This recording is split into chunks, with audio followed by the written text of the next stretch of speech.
রংপুরের নাম শুনলেই আমাদের মাথায় আসে শতরঞ্জির কথা। আমরা সবাই জানি রংপুর শতরঞ্জির জন্য বিখ্যাত।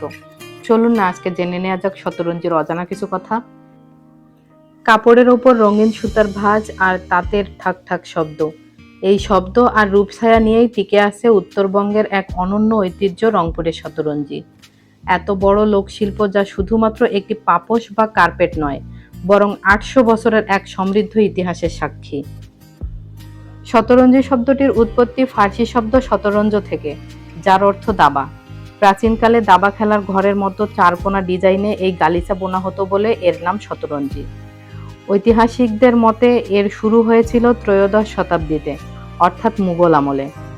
তখন রাজপ্রাসাদ এবং জমিদার বাড়ির সাজসজ্জায় এই ঘরে বোনা গালিচার চাহিদা ছিল সবচেয়ে বেশি। শতরঞ্জির স্বর্ণযুগ শুরু হয় ব্রিটিশ আমলে, বিশেষ করে 1880-র দশকে। রংপুরের তৎকালীন কালেক্টরেট মিস্টার নিশবেদ পীরপুর গ্রামে এসে এই কারিগরদের কাজ দেখে মুগ্ধ হন। ওনার একাগ্র চেষ্টায় এই শিল্প সরকারি পৃষ্ঠপোষকতা পায় এবং ছড়িয়ে পড়ে। ওনার সম্মানেই এই গ্রামের নাম আজ নিশবেদগঞ্জ। তখন রংপুরে শতরঞ্জি ইংল্যান্ড, শ্রীলঙ্কা ও মিয়ানমারেও রপ্তানি হতো। তবে ব্রিটিশ আমলের পরও 1971 সালের পরের সময়ে প্লাস্টিকের কার্পেট ও বেশি দামের সুতার কারণে এই শিল্প বিলুপ্তির মুখে পড়ে।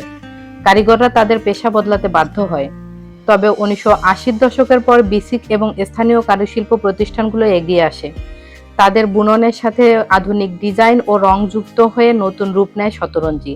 তৈরি হতে থাকে ব্যাগ, টেবিল ম্যাট ও ওয়াল ম্যাট। 17 জুন 2020 রংপুরের শতরঞ্জির ইতিহাসে একটি স্বর্ণাক্ষরে লেখা দিন। আনুষ্ঠানিকভাবে রংপুরের শতরঞ্জিকে বাংলাদেশের ভৌগোলিক নির্দেশক বা জিআই পণ্য হিসেবে স্বীকৃতি দেওয়া হয়। আজ নিশবেদগঞ্জের হাজার হাজার নারী ও পুরুষ কারিগর এই ইতিহাসকে বাঁচিয়ে রেখেছেন। বিদেশের বাজারেও এখন এটি অত্যন্ত চাহিদাপূর্ণ একটি পণ্য। অপরূপ সৌন্দর্য, নিখুঁত ডিজাইন আর ৮০০ বছরের ইতিহাস নিয়ে রংপুরের শতরঞ্জি আমাদের অহংকার। আমি যেহেতু রংপুরের মেয়ে এবং রংপুরের বউ, তো আমি নিজেও চাই রংপুরের শতরঞ্জি নিয়ে কিছু করা।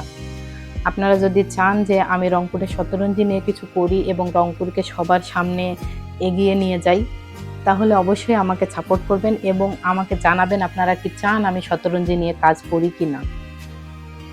এবার আসি অন্য কথায়। আমার পরা এই সুন্দর বাটিক ড্রেসটি পেয়ে যাবেন ফাতেমাস কালেকশন ফেসবুক পেজে। পেজের লিঙ্কটা আমার ডিসক্রিপশন বক্সে দেওয়া থাকবে, আপনারা তার পেজটা ঘুরে আসতে পারেন। অনেক সুন্দর সুন্দর ড্রেস আছে আপুর ফেসবুক পেজে।